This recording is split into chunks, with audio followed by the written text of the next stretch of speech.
Good morning, everyone. We are so glad that you all decided to join us for our FAFSA Simplified presentation and Q&A live event. We are so excited that you all are here, so welcome. Throughout this presentation, there is an opportunity for you to ask questions. Just please post your questions in the Q&A at the top of your screen. That will be open until 10:50. At 10:50, we will stop accepting any more question submissions to make sure we can answer as many questions as we can prior to 11 o'clock, okay? So also, just a quick disclaimer, all this information that we are providing as well as the responses to your questions are accurate as of this December. If new regulations come out from the Department of Ed or they decide to change some of their current regulations, this information is subject to change as well. So just please keep that in mind. Also, this presentation is being recorded and we will offer it as along with a transcript and a frequently asked questions page on our FAFSA Simplified webpage. It's the link that you went, it's the webpage you went to find the link to get here. We will have that at a later date for you all to review and use as a resource as well when you are looking into your financial aid for next year. So with that said, let us get into it. I first want to introduce you to some of the folks here in the financial aid office, and we find it's always good to put some names to faces. So first, we have our fearless leader, our director, Mary McCaskey. She is the director of the Office of Financial Aid, Scholarships, and Military and Veterans Affairs. So if you have any questions regarding financial aid, scholarships, or your military and veterans benefits, she is a great person to talk to about that. My name is Sarah Hellman, and I'm currently the Assistant Director of Federal Programs here in the Office of Financial Aid. I handle all things FAFSA as well as oversee some of our federal programs, such as Federal Work Study. So if you have any questions in those regards, you can always reach out to me and I'll be happy to answer those questions. On this call, we also have Cassandra Gronendijk. She is the Assistant Director of Scholarships, so she can handle any questions regarding Tennessee Tech scholarships. We also have on the call Peyton Emerton. He is currently one of our coordinators here for the Office of Financial Aid. He handles a lot of federal regulations as well, especially when it comes to loans and grants. So he's a great resource as well if you have some questions about your student loans. Last but not least, we have on our call Sarah Bowman. She is currently the lottery coordinator for the Office of Financial Aid. So she handles everything to do with the Tennessee Hope Scholarship. So if you have any questions about your Hope eligibility or Hope Scholarship in general, she is the great resource. All right, so now that I've introduced you to us, let's get into what we will be covering in this presentation. So today we're going to talk about the 2024-2025 financial aid timeline. We're also going to talk about the introduction of the new Student Aid Index and what that is. We're going to also go into the new 2024-2025 FAFSA application itself. Not only does it have a new look this year, but there are some additional steps that both students and parents will need to take in order to complete their FAFSA. We will also go into some other elements of the financial aid office, such as course program of study, which is really important for students to be aware of. We will also talk about the Tennessee Hope Scholarship and some changes that have come with that. We will also briefly talk about Tennessee Tech scholarships and how you can make sure your eligibility in regards to Tennessee Tech scholarships. And finally, before we get into the Q&A portion of our presentation, we'll briefly overview what is not changing. For returning students, this section is for you. This year, we know that there's a lot of upcoming changes, and we just want to remind you what is not changing, what is staying the same for you. All right, so now that we've kind of summarized, let's get into it. So let's talk about the 2024-2025 financial aid timeline.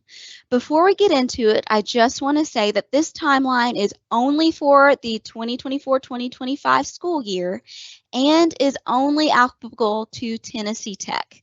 Other schools, if you're still kind of deciding whether Tennessee Tech is the right school for you, just know that this timeline that I'm about to give you is only in regards to Tennessee Tech. Other schools might be slightly different, okay? So one big change that's coming this year is that the 2024-2025 FAFSA is not releasing until December 2023. In a typical year, the FAFSA comes out in October. But with all of the big changes with the FAFSA application itself, it's actually been postponed till December 2023. We did receive confirmation from the Department of Education about 2 weeks ago that the FAFSA will be out no later than December 31st. Okay, so it should be available by December 31st. Now, with the FAFSA being delayed, this also delays some of our annual processes here in the financial aid office as well. So beginning in February, we will begin posting financial aid requirements on students' Tennessee Tech, Tech Express, and Eagle Online accounts, okay? Missing requirements involve any additional documentation that we need from you. This could be tax documents. This could be additional forms that we need you to fill out in order to verify certain items on your FAFSA application. So students, please put a reminder in your calendar that in February you need to start periodically checking your student email as well as your Tech Express and Eagle Online account for any missing requirements, okay? Beginning in March of 2024, we will begin offering aid packages to first-time freshmen who have completed all missing requirements for financial aid. Okay, so if you're a first-time freshman and you start checking in March and you still have not received your financial aid package, double check that we've received your FAFSA and double check that you don't have any missing requirements from us. And then in May 2024, we will fall back into our normal schedule of offering aid packages to all students, including returning students and transfer students who have completed all of their missing requirements. So again, this timeline is only applicable to Tennessee Tech. Other schools might vary a little bit, but this is for Tennessee Tech. Now let's get into some of the big changes that are coming with the FAFSA. So one of the new changes that's coming for this year is the introduction of the new Student Aid Index. Now, the Student Aid Index is a number that is calculated by the information that you and your other contributors have provided on your FAFSA application. Okay, it is used to determine your eligibility for certain types of federal aid, such as student loans and Pell Grants. And the way this works is that we take cost of attendance, and if you're unsure what cost of attendance is, it's basically an estimated student budget that we use for all students here at Tennessee Tech.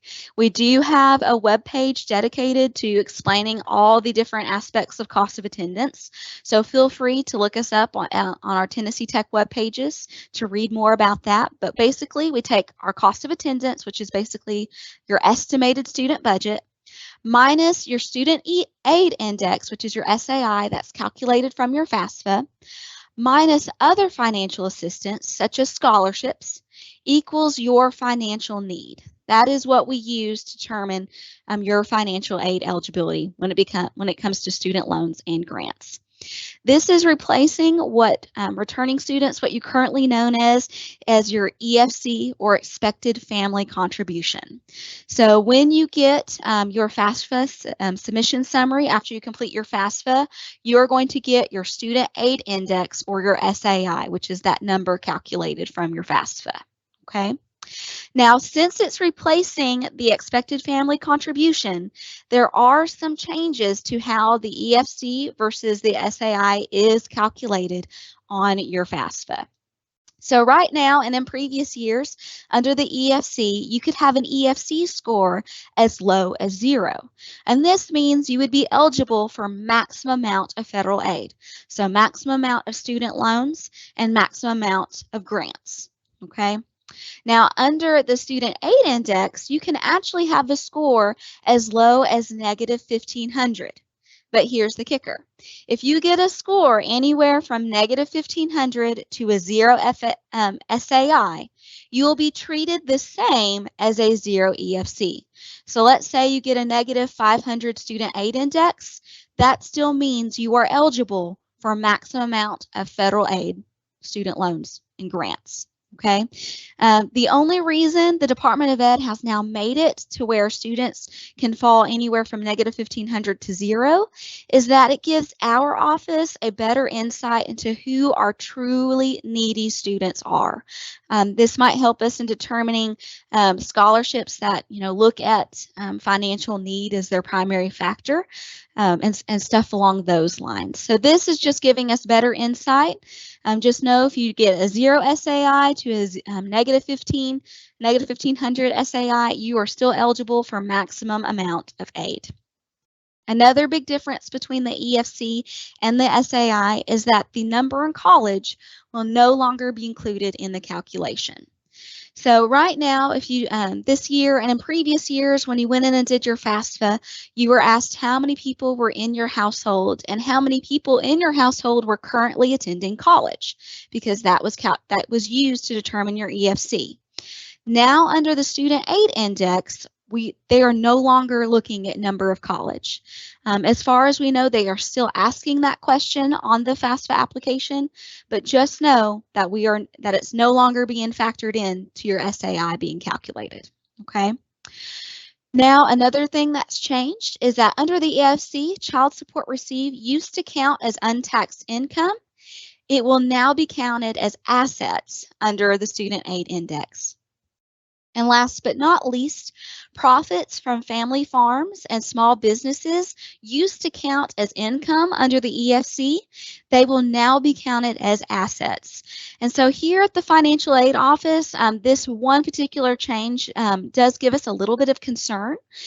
We hope it doesn't affect a lot of students negatively, and we have no way to predict how many students it can affect, but the Department of Ed has assured us that all these changes that are coming along will actually benefit more students than it will hurt students. Okay, so just keep that in mind, that if you do notice your financial aid package is a little bit different this year, it's because some of these changes with the SAI.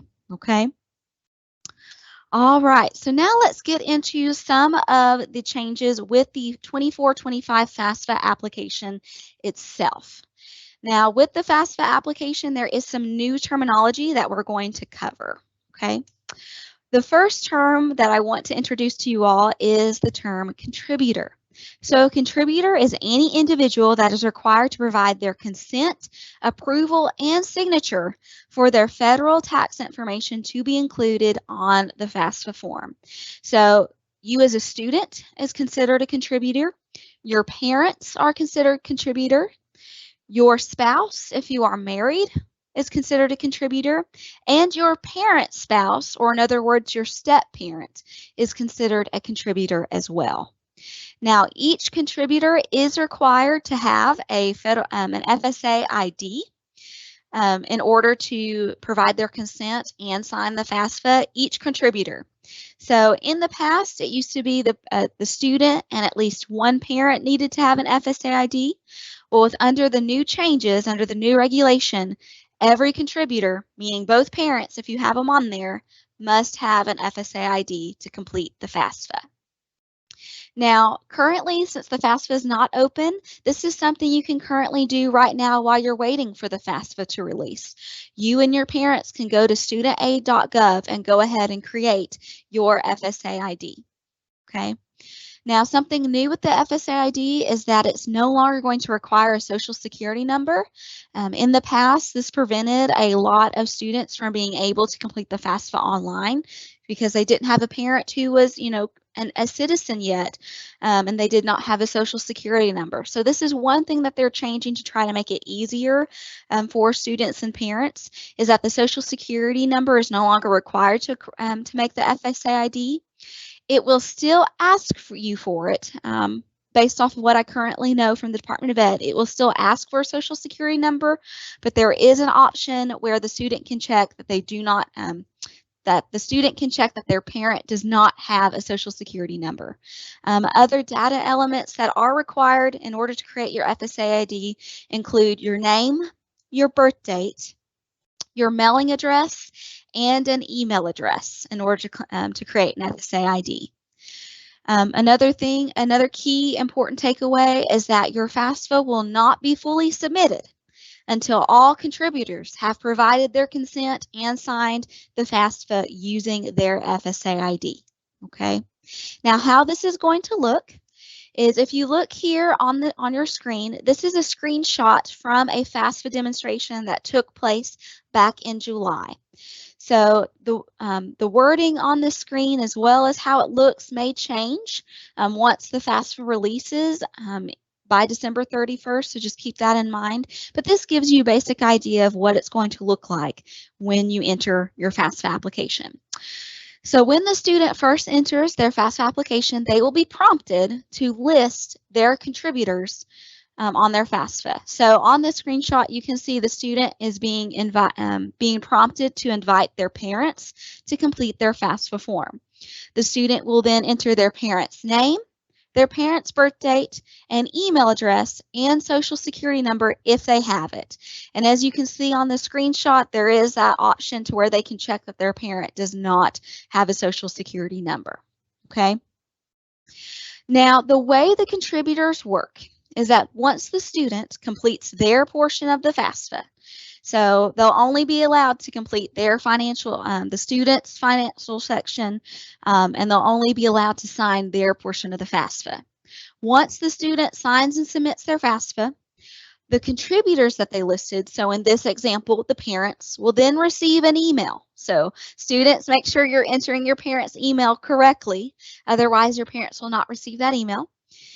So the parents will then receive the email. Parents will get an email saying, hey, your student has listed you as a contributor on their FAFSA, and they are now inviting you to complete your portion of their FAFSA application.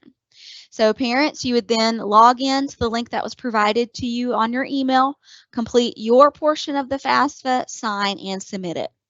Once all contributors have completed their portions, the student will then receive a confirmation email that all contributors have completed their portion, and they will also receive what we are calling a FAFSA submission summary. So it's basically going to outline all the information that they manually inputted into their FAFSA application and give them their student aid index, as well as gives them an estimate of what their financial aid offers could be. Okay, so that's how it works. Students, while you're waiting for your contributors to complete their portions, you can always check the status of your FAFSA at studentaid.gov, so you can always check to see which parent hasn't completed their portion yet. So that's one way you can kind of keep track to make sure your FAFSA submits. It will no longer be submitted without all contributors doing their portion. So that's the biggest thing to remember, is that your FAFSA will not be fully submitted. We will not receive your FAFSA until all of your contributors have signed and submitted their portions and you receive your confirmation email. All right, some new terms also that we're going to cover is consent and approval. Okay, contributors will now be required to give their consent and approval for their federal tax information to be included on the 24-25 FAFSA. Once given, consent cannot be revoked for that aid year. So parents, if you are on this call, once you give it, you cannot revoke it, and it's only good for the 24-25 school year. When your student does their 25-26 FAFSA, just know you will have to provide consent again for that next school year. Okay. Refusal to give consent will lead to the student only being eligible for a federal direct unsubsidized loan. So a lot of times we've noticed here at the financial aid office that parents are really hesitant to give their financial information because they believe that they are signing their name up for student loans. And that's not the case. The only reason we are asking for parental information on the FAFSA is to determine your student's eligibility. Your name is not being assigned to any student loans. Student loans are truly under the student only, okay? And there's extra steps the student has to take before even being able to accept student loans. So just keep that in mind. If you do refuse to give your consent on the FAFSA, you're really hindering your student's eligibility for federal aid. Students, if your parents are not on the call, and this is a problem that you run into, we are more than happy to talk to your parents on your behalf and give them information as to why we're asking for parental information. Most of the time, after having a conversation with us, parents are more than happy to provide their information. They just usually have a concern as to why they're providing it. And again, just as a reminder, your FSA ID is required to give consent, and this is something that you and your parent can do right now while you're waiting for the FAFSA to release. Now, the way it looks on the FAFSA, again, these are some screenshots from a demonstration that took back in July. So some of the wording as well as some of the overall look may change by the time the FAFSA releases. But as you can see from the screenshot, once you list your contributors, both the student and your other contributors, once you log into the FAFSA application, will be prompted to read this page regarding consent. And it basically outlines all that you're consenting to. And it also includes some frequently asked questions, such as kind of what we've covered in this presentation. Well, can I revoke consent? What happens if I decline? That kind of thing. You will then be prompted at the bottom of that page to approve or decline. If you do decline, you are going to get kind of pop-up windows or reminders throughout the application. Hey, it's really important that you consent. If you don't consent, this is what's going to happen. So they really, really want you to provide consent. It'll be very hard for you to really, for you to decline. There's still options for you to decline throughout the presentation. Just know that you will still get that pop-up window reminding you the importance of it, of providing consent. All right, so one other big term that I want to talk about when it comes to the FAFSA is the Future Act Direct Data Exchange, or the FADDX for short. This will be replacing what we currently use, which is the IRS data retrieval tool. So right now, under the current system, students and parents, when you got to the financial section of your FAFSA, you had the option of either manually entering in your tax information or using the data retrieval tool. If you selected to use the data retrieval tool, it would then prompt you to go to the IRS website. You'd have to give your consent at the IRS website, and then it would import your tax information to the FAFSA. Now, under the Future Act Direct Data Exchange, they are completely changing how that process works. The whole purpose of this process is to try to make it more easy, more accessible for students and parents. And the way it's going to work as the Direct Data Exchange is that once you provide your consent and approval on the FAFSA, it's automatically going to import your information from the IRS. You're no longer having to hop to the IRS website to provide consent. It'll automatically bring that data in for you. This also has become mandatory. It's no longer going to allow you to import your manual tax information. There is some exceptions to that. If you filed a foreign tax return, it's going to manually make you enter in your tax information. But as long as you filed a 1040, U.S. tax return, it's going to, import that data for you once you provide consent. Okay, so that's supposed to make it easier for you all. You're no longer having to look at your tax return yourself and try to make sense of what information you need to put on the FAFSA. That's one of the big changes. So hopefully this will make it faster for you guys and easier when completing the FAFSA application. So now that we've covered most of the big changes that are coming with the FAFSA application, I do want to touch on some other financial aid topics that do affect your eligibility and that you are aware of when you are making decisions about your financial aid. So the first thing I want to talk about is course program of study.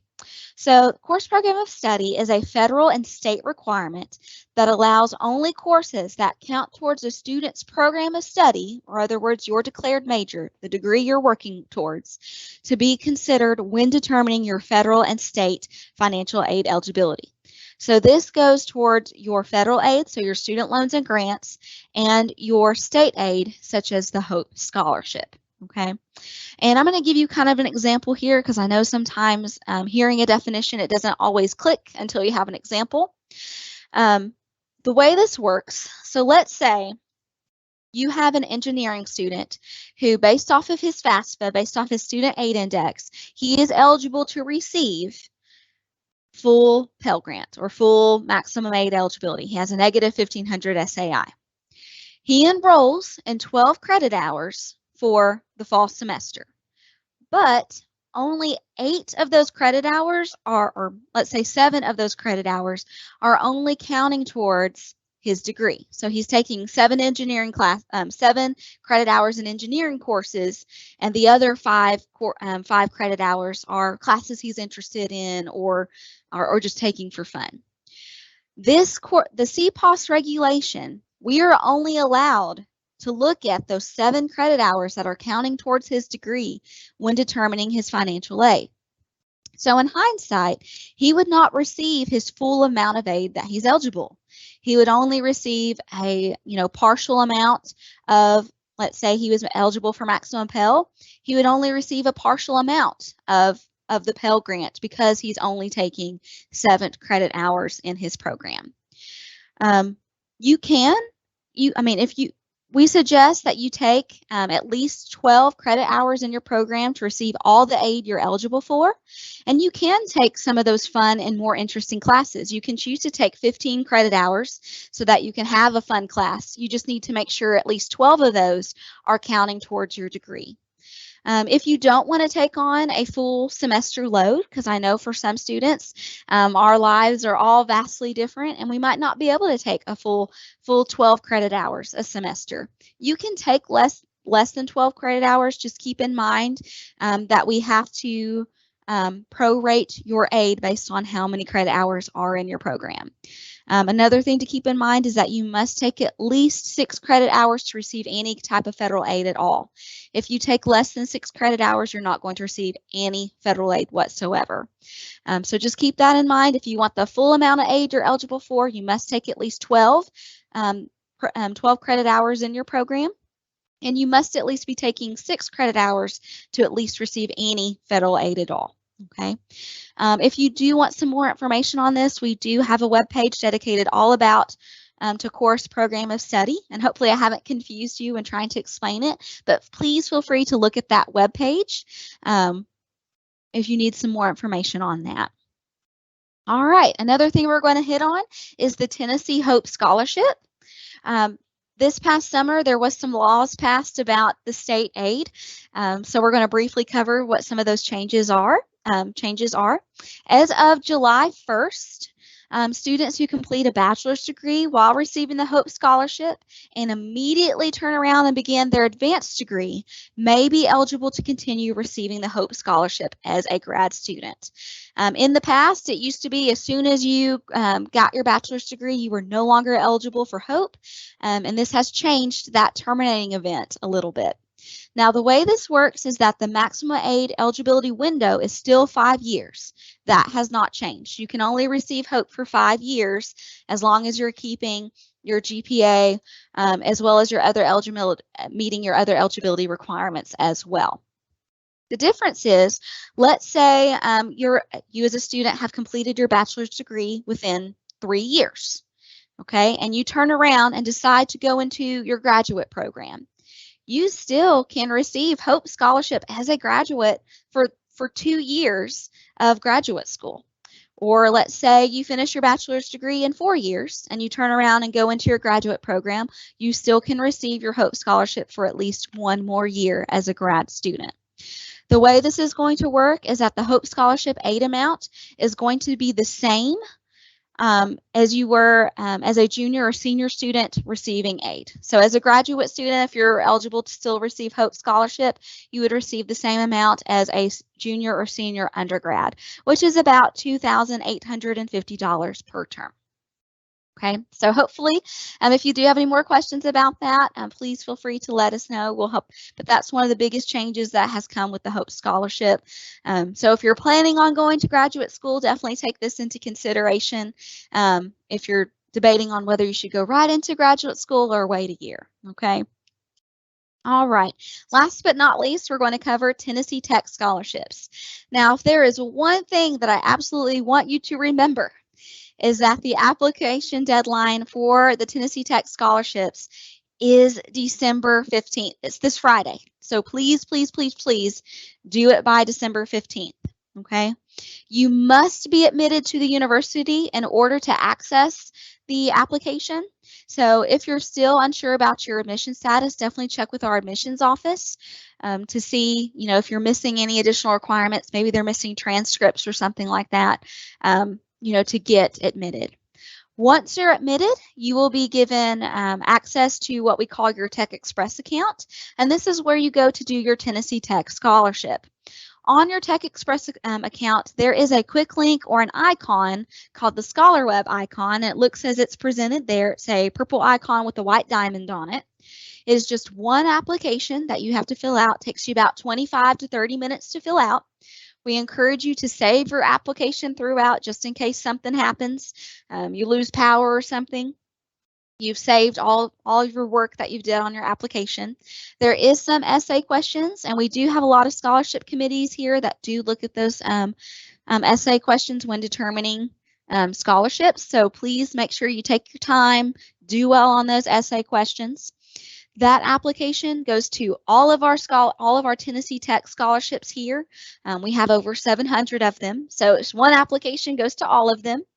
And if you have any questions or need some additional instructions on how to do that scholarship application, please check out that web link right there that we've provided. And again, please do this by December 15th.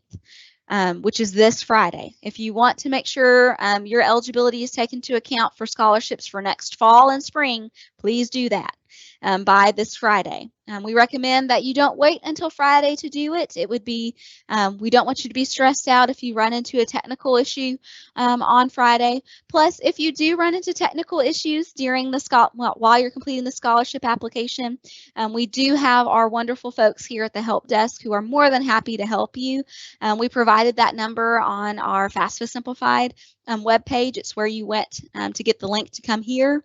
So definitely call them up if you do run into some difficulties either logging into Tech Express for the first time or with the ScholarWeb application itself. Okay. All right. So last but not least, I do want to cover what is not changing. So returning students, this is for you. I know we've covered a lot of changes, and so this is just a little mini review of what's remaining the same for you all. All right, so what's not changing is that students will still need to complete a FAFSA application every year to be eligible for federal aid, okay? So as long as you're in school and you want to make sure you receive federal aid every year, you will need to complete that FAFSA application every year. This year is a little bit of an oddball with the FAFSA coming out December.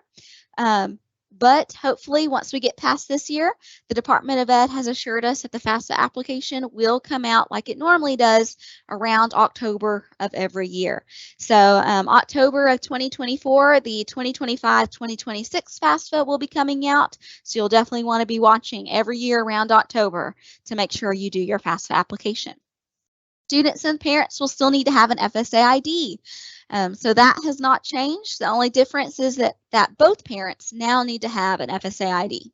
So make sure, and this is something you all can do right now while you're waiting for the FAFSA release.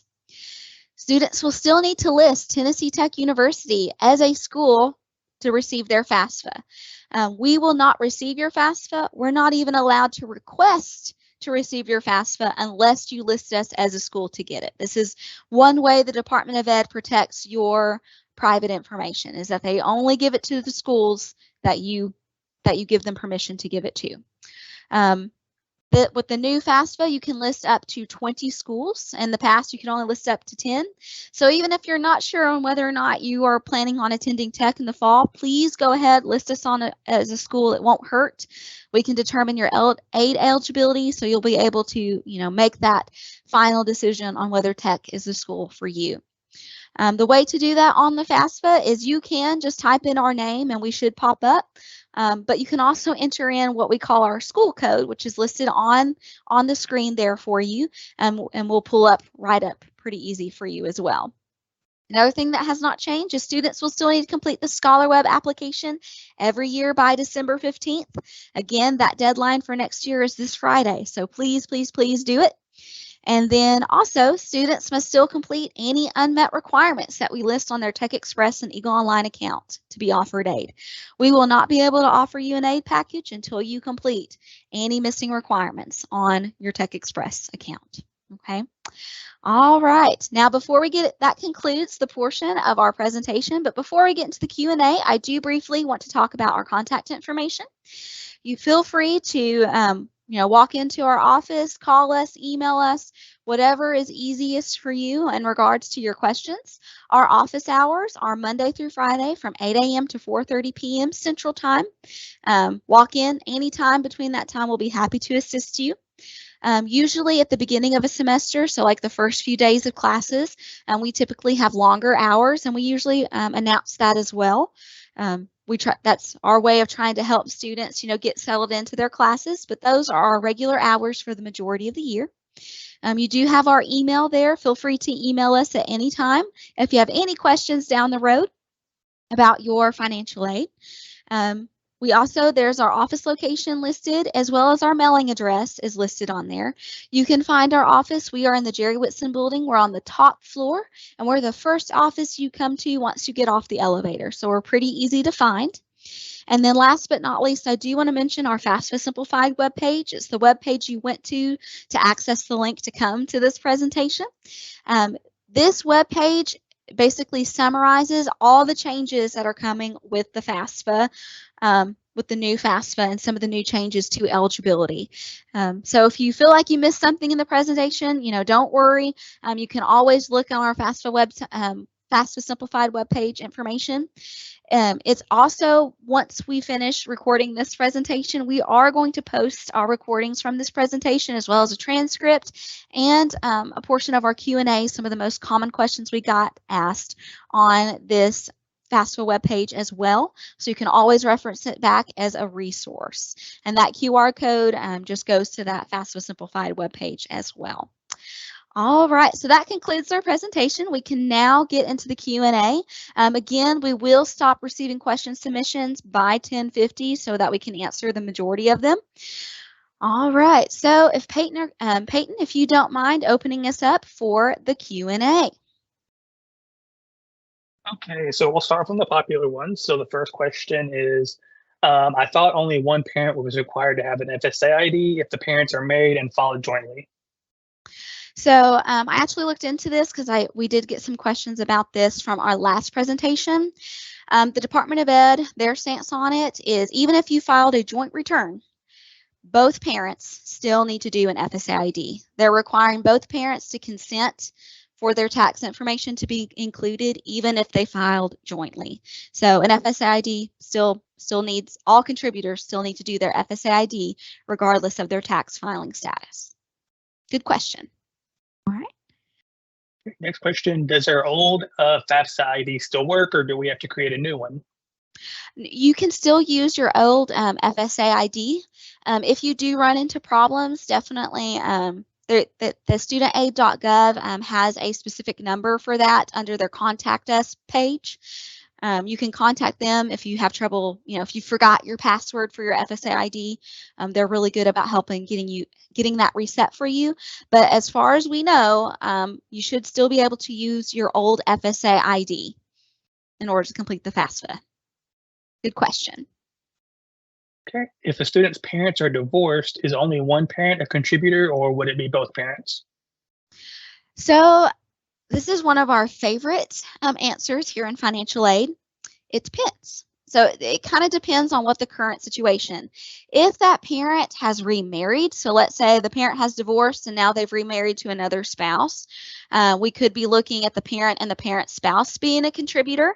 But the way that FAFSA is going to work is it's going to prompt that student by asking marital status questions when they go in to invite their contributors. So that's a really it depends question. We have to look at that student specific situation to determine about the parents. And some of the, and I just want to kind of put a disclaimer. Some of these questions I will try my best to answer based off what I currently know. But until we see the FAFSA application actually released and how it actually plays out, I might not have a for sure answer until then. But as far as that situation goes, if parents are divorced, it'll probably only ask for the one parent that is considered the primary supporting parent of that student to do their portion. It just depends on how the student answers those questions when the student is prompted to invite contributors. So I hope that kind of gives you an answer. We'll know more once you actually have to go in and complete your FAFSA and it releases, and us, the financial aid office, can actually see how the full process works. You know, hopefully we'll have more information then. But good question. Thank you for asking. This next one is a course program, a study related question. Credit hours that count towards degree include general ed courses, right? Okay, so I'm actually going to let Mary answer this one. She handles a lot of our CPOS questions. So Mary, if you'd like to take a stab. Sure. So yes, they do count. So general education requirements are considered part of a degree program. So they do count towards course program of study.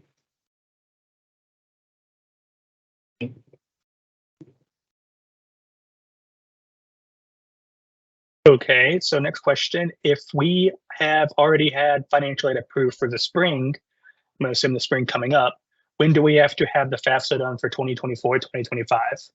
Okay, that's a very good question. So here at the Financial Aid Office, we recommend that you complete your FAFSA application 6 months prior to the term you're planning on attending. So if you're planning to attend in fall of 2024, you need to at least complete your FAFSA application by February. For us to receive it and for us to post any additional requirements that we need from you. If you wait till later, this could delay us in offering you an aid package. Okay, so 6 months out. If you're not planning to come until spring of 2025, you could wait, later than February to submit your FAFSA. Just keep in mind, try to do it at least 6 months out of the term you are planning to start attending school. Good question. Okay, so this one's a scholarship question. Will I still qualify for all of the same scholarships I've had in the past?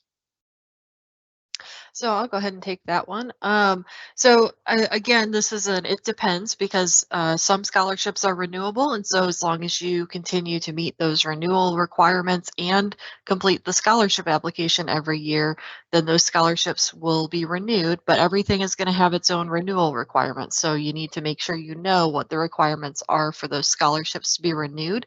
And then of course, when it comes to federal and state financial aid, it's going to depend on the results of your 2024-2025 FAFSA and continuing to meet those renewal requirements, especially for things like the Hope Scholarship. Good okay, question. So can the primary contributor be a guardian, or does it have to be an actual parent? Okay, so that's a good question about, I'm going to use our favorite answer. It depends, okay? The way the state of Tennessee looks at guardianship, they could mean temporary guardianship, they could mean temporary custody, and those can kind of factor in to who's considered a parent on the FAFSA. So in that case, we would actually have to look at the documentation to help you all determine that. So I don't have a for sure answer for you, but the student again will be prompted on the FAFSA to answer some questions about their parents. I don't know all the different questions the student will be asked, but hopefully that will help determine for the student who the student needs to list for contributors. If you all do run into a problem with that once the FAFSA comes out, please reach out to our office. We might actually have to look at the guardianship documentation to see how it's worded to help determine if you are indeed a contributor. at this time, it wouldn't hurt to go ahead and do your FSA ID. Even if you're not sure if you're going to be a contributor or not, you'll still have that just in case. So go ahead and do that, and we can look into that more once we kind of see how the FAFSA plays out with how its questions, if that makes sense. Good question. Is there a confirmed date when the FAFSA application will launch? I'm sorry, say that again. Is there a confirmed date when the FAFSA application will launch? So they say it will release by the 31st. It's possible that they could release prior to the 31st. And if they did, we will try to inform students as soon as we become aware of it. But most likely it will be December 31st is my guess, just with all the changes that they're trying to implement, and that there are some things on our side that they're still trying to work out. I would be very surprised if it came out earlier than December 31st. But again, if it does, we will update our FAFSA Simplified webpage, as well as send out a notification to students to let you all know that it is coming out. And also, the Department of Ed is really good about keeping their studentaid.gov website kind of updated as well as soon as they have news about the FAFSA application. So you can always check there as well.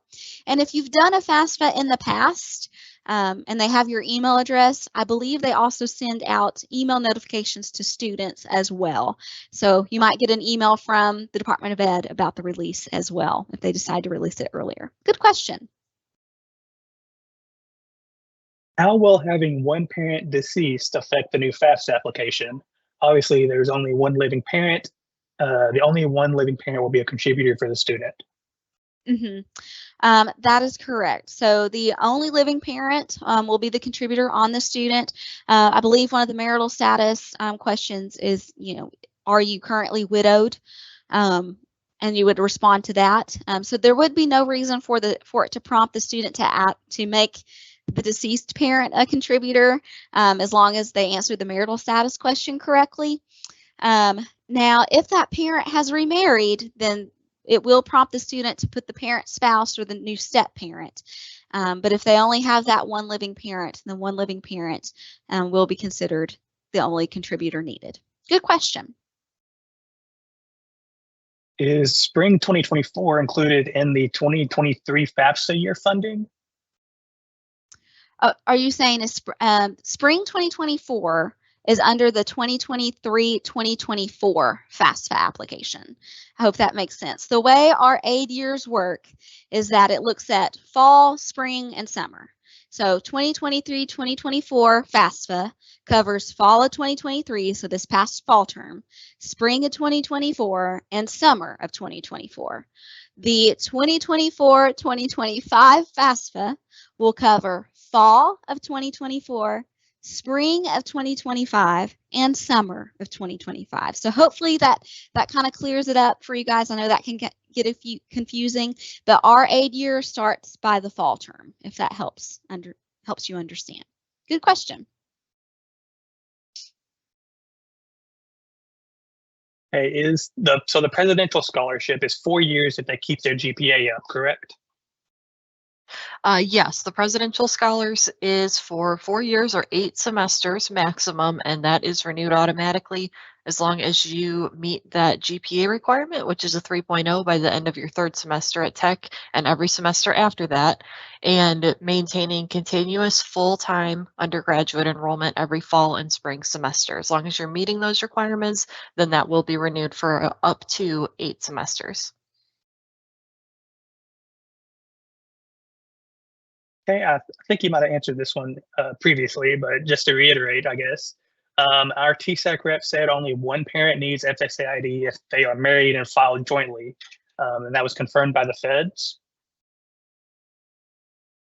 Okay, well, I looked into it, and I even watched a webinar yesterday about some of the verification as well as FAFSA changes.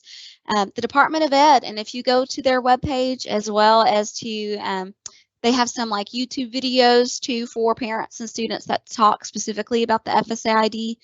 They are still highly pushing that everyone, even if you filed a joint tax return, needs to do an FSA ID. So regardless of whether you filed jointly or not, you still need to do that FSA ID. But good question.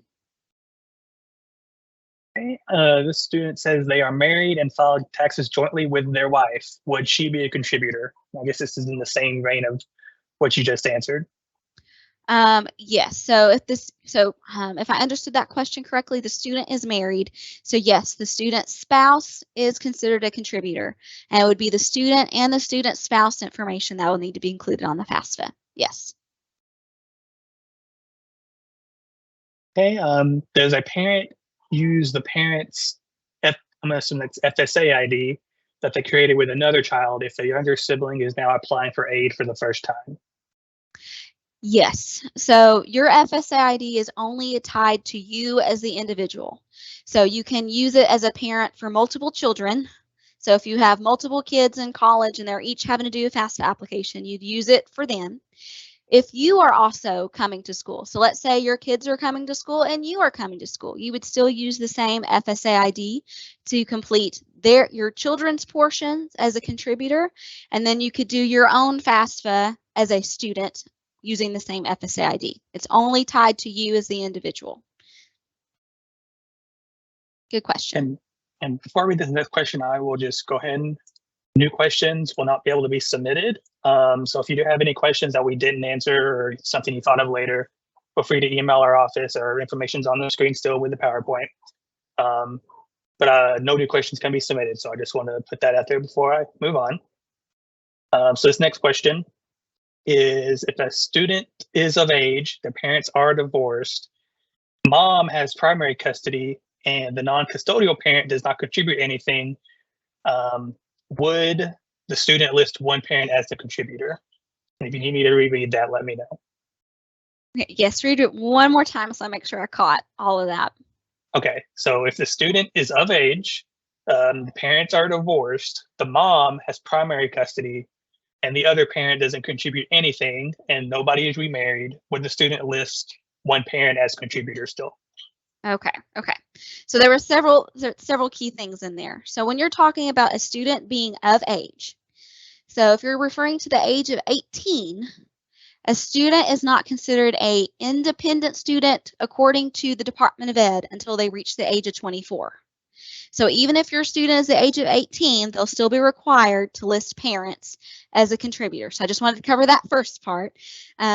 So until a student reaches the age of 24 or they get married or they, join the military, they are still considered a dependent student when it comes to federal aid. Now, regarding about parents being divorced and one parent sounds like to be the primary, contributes primarily to the student, the way the FAFSA is going to work is it prompts the student with several different questions to help that student determine which parent to list on the FAFSA. Based off of the way that question was worded, I assume that most likely the FAFSA will prompt the student to enter, I believe it was mom who was the primary person providing support for the student. In that case, it would most likely be mom. Again, the FAFSA will have a series of questions that's going to ask the student about parents to help the student determine which parent to put on the FAFSA application. But good question.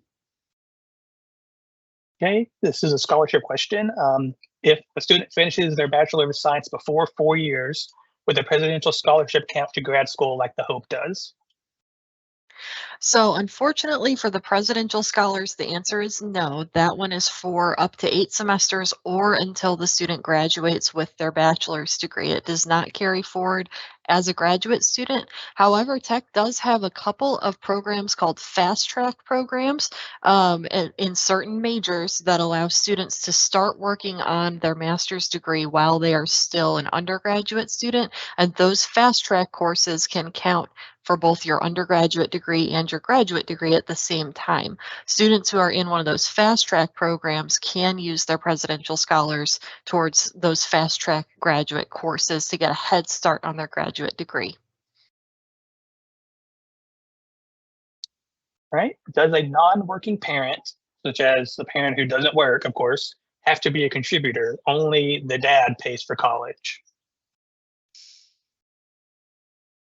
I believe that they will still, if I understand the regulations correctly, they will still need to be listed as a contributor. Even if the parent did not work, let's say your parents filed a joint tax return and one parent didn't work. Maybe that parent had a disability or something along those lines. So they still filed jointly with the spouse.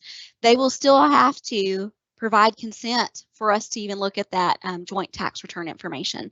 So yes, I believe they would still need to be listed as a contributor. That parent would still have to provide consent, even though it's not going to pull any, if they didn't file separately, it might not pull any kind of tax information or income information since they, quote, didn't work. But they will still need to be a contributor and give their consent and sign the FAFSA regardless of whether they worked or did not work. Good question. Okay, what if our family's financial circumstances have been significantly negatively affected since our prior year's tax return was completed? For example, loss of a job for an extended period of time for the primary breadwinner parent. So that's a really good question. The 24-25 FAFSA is going to look at 2022 information. So let's say in 2023 you've had that job loss. So you don't you want to have your financial situation that happened in 2023 be taken into consideration instead of the 2022 information. Here at the Financial Aid Office, we do have a policy which we call the professional judgment, and we do have a specific web page dedicated to this. We haven't updated it yet for 24-25. I'm still working on some of our procedures for that, but you can go ahead and look at the 23-24 professional judgment to give you an idea, because it's not going to change too much. But the way the professional judgment works is that the student will need to submit a request to our office for a professional judgment, and there's a professional judgment form that they have to complete. We will turn around and ask for some additional documentation, like we might ask for a copy of your 2023 tax returns once you have them filed, so that we can look at that for you. And take that into consideration.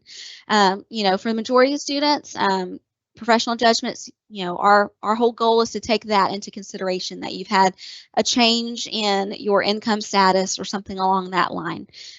That's what the professional judgment option is for. So definitely check that out on our webpage. Again, we haven't updated it for 24-25 yet because we're currently not working 24-25, but we will have it up there prior to beginning determining aid eligibility for next year. So just keep an eye on that for that 24-25 form. Good question. The next question is, how do I create an FSA ID? What is the website to access to do this? So you will need to go to studentaid.gov to do your FSA ID. If you run into any technical issues, you'll have to call the Department of Ed's helpline for that. They set those up. But normally if you go to studentaid.gov and you put in their search, if you can't find it on their main menu, FSA ID, it'll usually populate as some of their top results as how to complete it.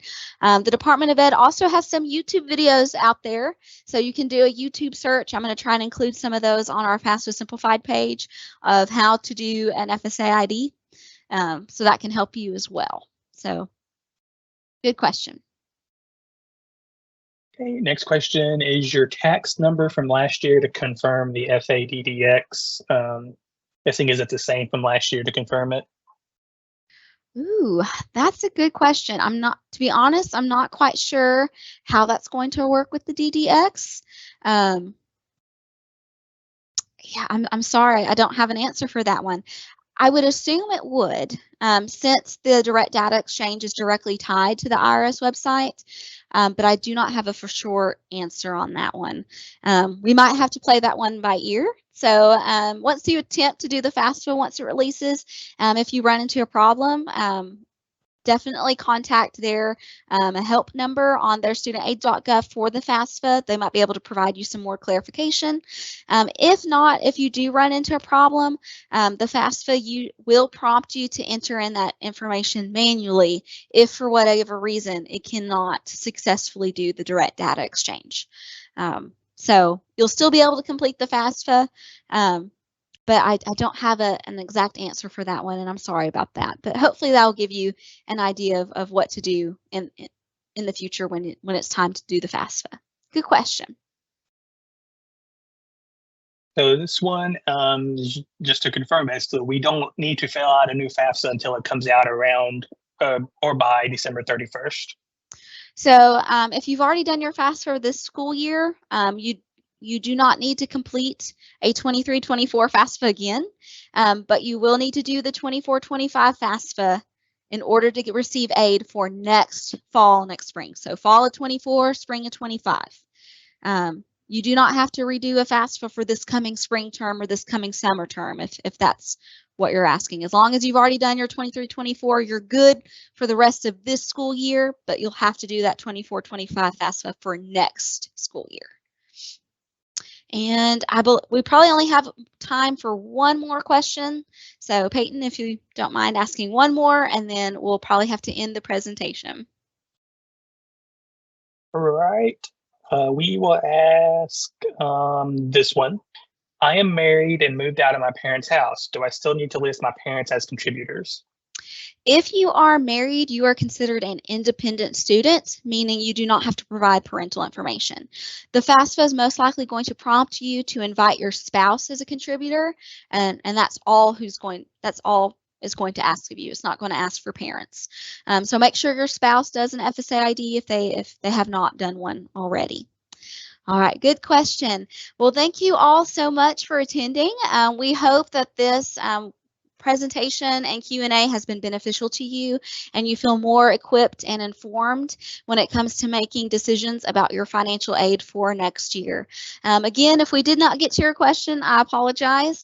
We are going to take the most common questions that were received and put them on our FAFSA Simplified webpage for you to look at later. So hopefully your question will end up there and you can check. But feel free to email our office if you need an answer, sooner rather than later, because it will take me a couple of days to get all that put together and put on our webpage. So be sure email in, call us. We'll be happy to answer those questions. Again, thank you so much for attending, and I hope you all have a Merry Christmas.